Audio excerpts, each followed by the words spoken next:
these people are very high integrity, the best of the best. He's binding the believers through sabr and shukr. Yep. Those are two concepts. Sabr and shukr, fundamental, the two pillars, almost so much stands. These are the key takeaways. And this is what Abū Bakr-ra is exemplifying and what he's teaching the companions at this time.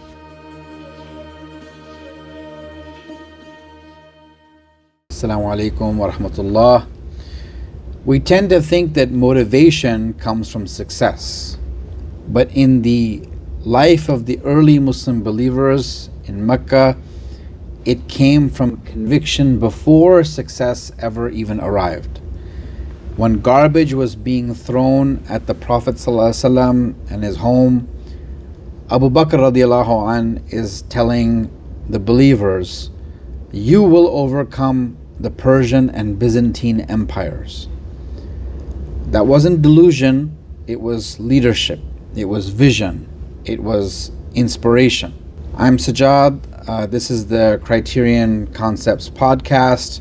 With me is Assad Koshul. Assalamu alaikum, Assad. Assad is here to walk us into the mindset that held the ummah of the Prophet ﷺ together before it ever gained any power. So here, what we're going to talk about in this specific lesson is we see Abū Bakr addressing the believers, and they're very small in number. And now this is where the prosecution begins to start.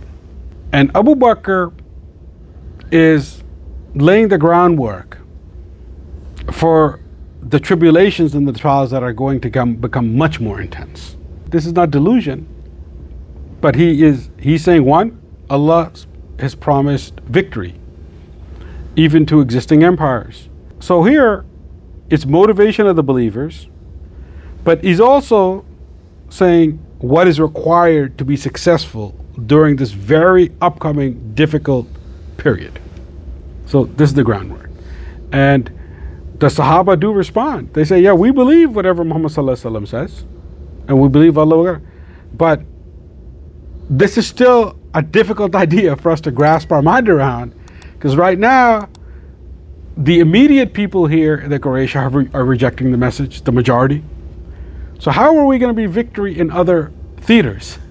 When here, where we are, where they all know the Prophet ﷺ is Sadiq al-Amin, they're faced with very blunt rejection.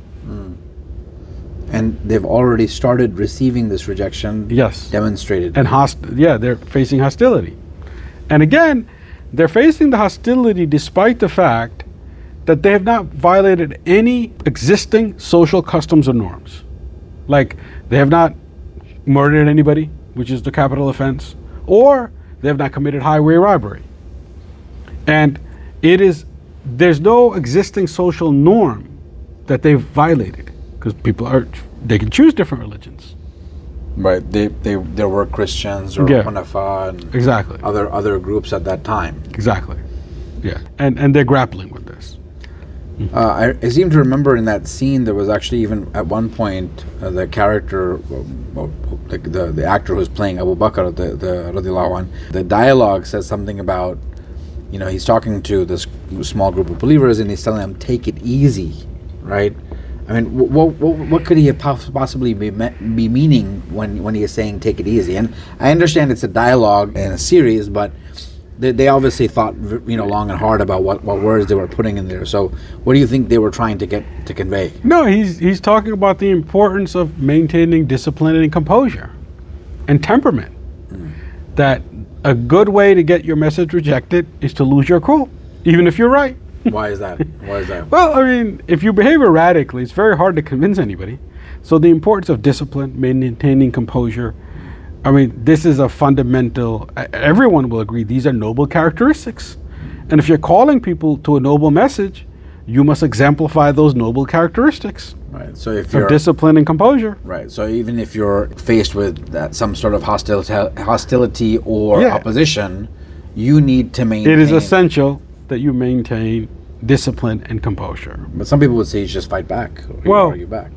I mean, we know generally that's not going to be a successful approach, even from objective data. Okay, so this is not a confrontation that they're engaged in. It's a conversation. What makes it so powerful is that, it's happening in the quiet, outside the chaos of Quraysh. It's just the believers amongst themselves. So far from what's happening, I would say, the cacophony, right? All the back and forth that is happening between the Quraysh and the Muslims at that point.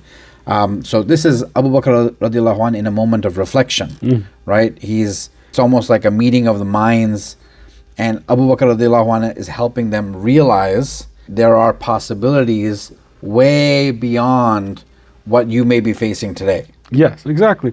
So Abū Bakr radiallahu anhu, his stature is very high within Qurayshi society. And obviously his stature is very high among the believers. And he's also a genealogist.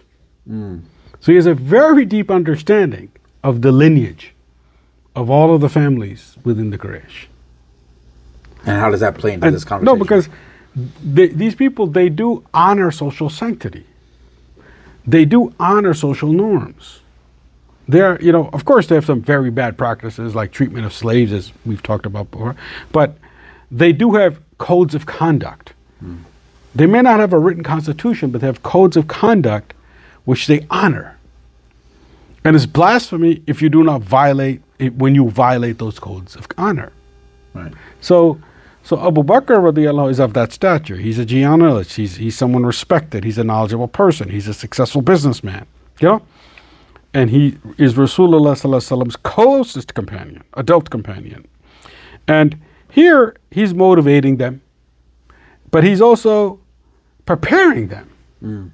Not just from we have to, is that, look, there's going to be hardships, and there's going to be trials and tribulations, and they are going to come, and they are going to be much more difficult than what we have seen so far.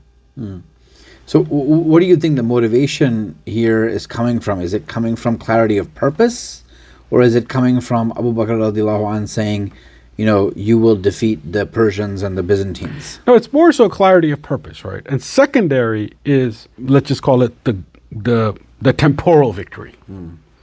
It's clarity of purpose, which is relationship to the divine and the next life. That supersedes temporal victories in terms of importance. So he's giving them, then the purpose of giving them the image of victory over the Persians and the Byzantines is perhaps to give them some sort of a vision? Yes. So I would argue that that's how I understand it, But this is the thing, that we are small, we are persecuted, but it will not always be like this. We're on the receiving end. Exactly. Right? And fundamentally, Iman is just not belief, right? It's patience and gratefulness. And he's talking to them about both patience and gratefulness. Right. So, and that's kind of, if you think about faith as a concept, faith doesn't require evidence, right? Basically it's about confidence about the future, that this will happen, right? And, I don't want to get sort of, all new age about it, but a lot of people would almost call that, what they call, you manifest, what the future is going to be. So it's yeah. Well, it was a Carnegie. He said, whether you think you can do it or you can't do it, both are true, or something to that effect. Okay. All right. Yeah. Right. So you can convince yourself you can do it, and if you work hard, you'll usually be able to do it. Or you can convince yourself you can't do it, which means you definitely will not be able to do it. Right. It's interesting here also that, Abū Bakr radiallahu anh, in terms of his leadership technique, right? He's acknowledging the hardship that they're facing right now, but he's actually expanding the horizon for them. And he's saying, I know you're going through a tough time right now, but there's something around the corner that is going to be much, much bigger and better for you. And as you mentioned, the akhirah part, of course, but also in the temporal. Yeah. And that's just expanding their ability to handle the current pressures. Yes, because they're living in Mecca. The superpowers at the time are the Byzantines and the Persians. Right. Okay, they don't have multi-story buildings in Mecca, right? They don't have palaces. They have Dar al-Nadwa, but they don't have palaces like they have in Damascus, which is under Byzantine rule at this time. Right. They don't have these things. So, to a certain extent, it's difficult for the Sahaba to comprehend this, that we will be successful against the Romans and the Byzantines and the Persians. It's not part of their frame of reference. Exactly. Typically, right? Exactly. They live in a small trading town, and that's sort of what their horizons are. So he's binding the believers through sabr and shukr. Yep. Those are two concepts. Sabr and shukr, fundamental, the two pillars on which almost so much stands. Sabr and shukr. You're going to face difficulty, you're going to face hardship, but you have to persevere, and you have to be also thankful. And if you can handle this adversity and this difficulty through sabr and shukr, you will be successful. What did they have? I can understand the sabr part. What did they have to be thankful for? What did they have to show gratitude for at that moment when they are being persecuted, when Quraysh is now, they are all the more wiser to exactly what's happening, right? And we talked in a previous session about the deliberations that are starting to happen amongst Quraysh. So what do the Muslims at that point have to show gratitude for? Well, I mean, they're in the present, they're living with the Blessed One, the most blessed of all creation, sallallahu alaihi wasallam. Revelation is coming to him, and he's teaching them directly. That's a lot to be thankful for. Right, and so that's the culmination of the full lineage of revelation and prophecy from the time of Adam alayhi salam until now. And they're in his presence. So they're facing difficulty, but they're in the presence of the final messenger. They're able to meet him regularly, daily. Right, and I think also, I mean, just if you sort of just even broaden that a little bit, because this scene is kind of centered around Abū Bakr radiallahu anhu. I mean, he himself is something that if I'm on the receiving end, if I'm being spoken to by Abū Bakr radiallahu anhu in that moment, I'm also thinking what a blessing it is to have this man in our corner versus him against us. Yes. No, and these people are very high integrity, the best of the best. Right. Even if they, by societal standards, such as Masud radiallahu anhu, might be low, but they have tremendous integrity. You're talking about Abdullah ibn Masud. Yes. Right. Radiallahu anhu.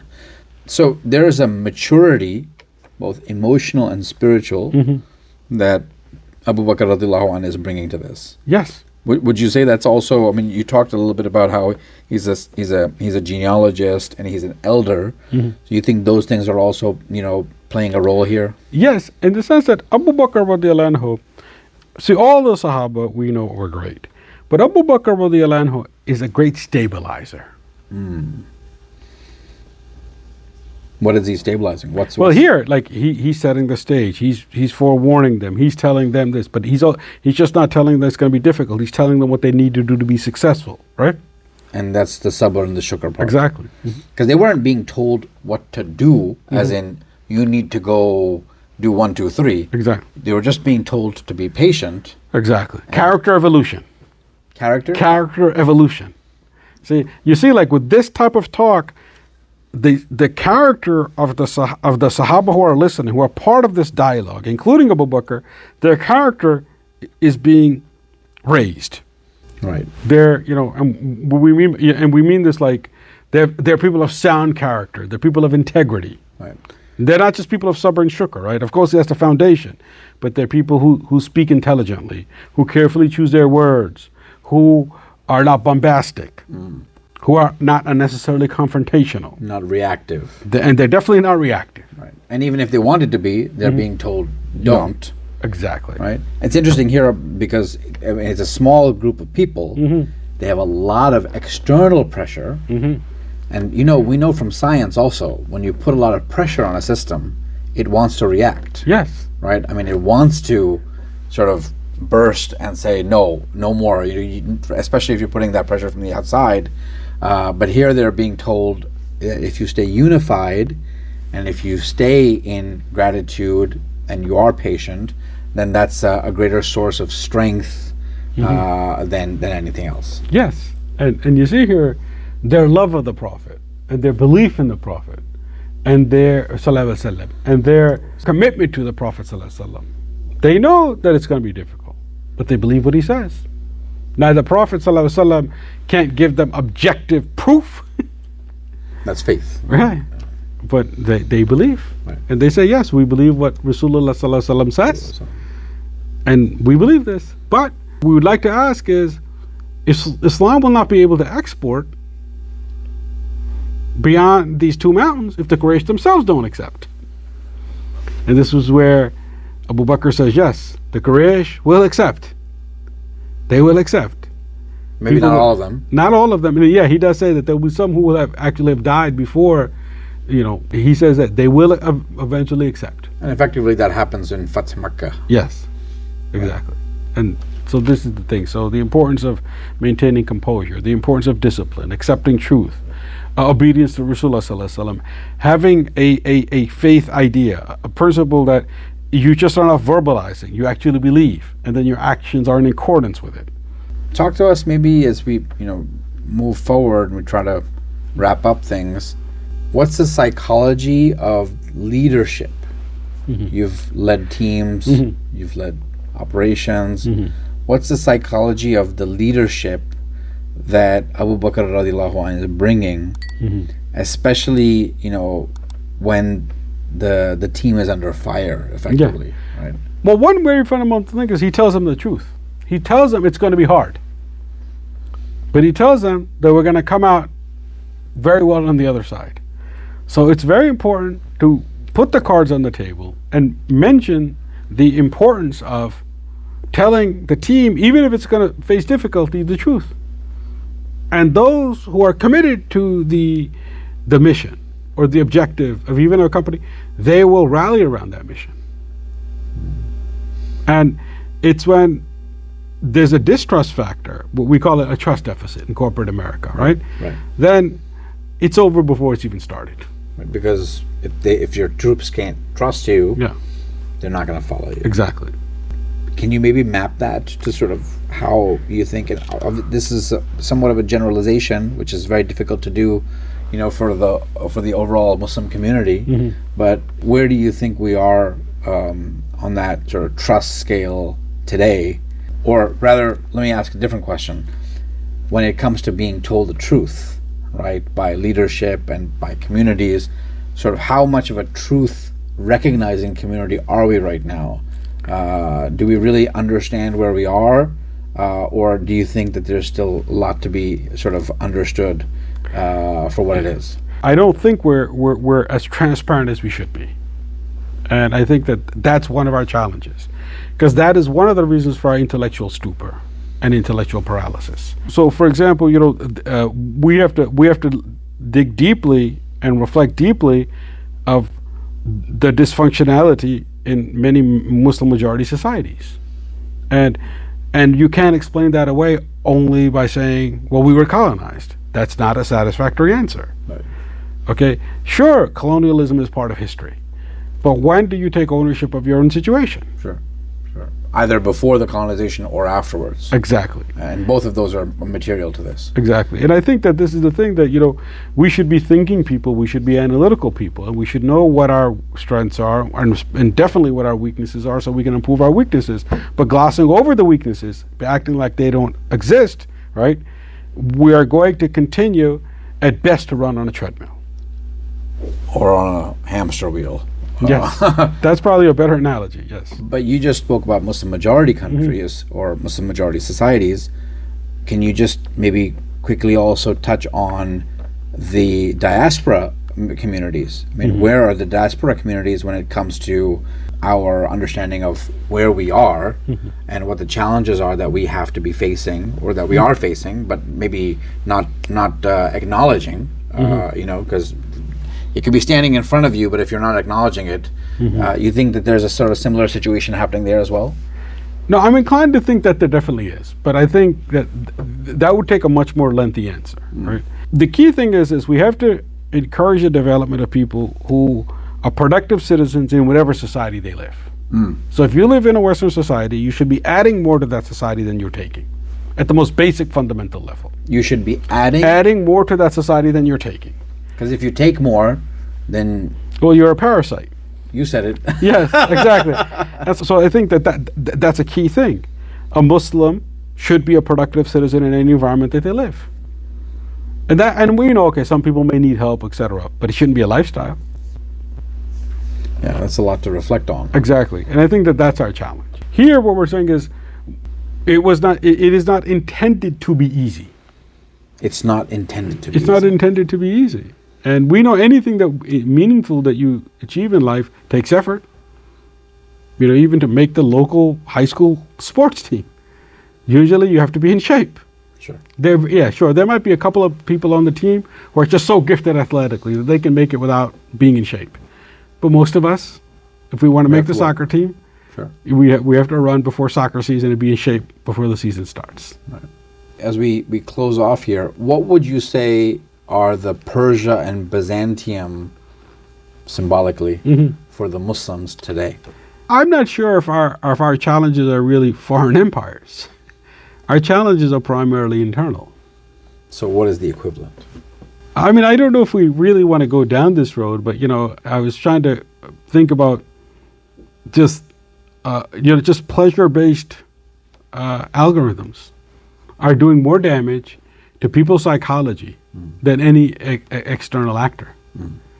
And people think they're free, but pleasure-based manipulation, the infinite scroll, is extremely, extremely dangerous. What one author recently called the Dead Sea Scroll, SEE, because you're dead seeing it and you're just scrolling it. Exactly.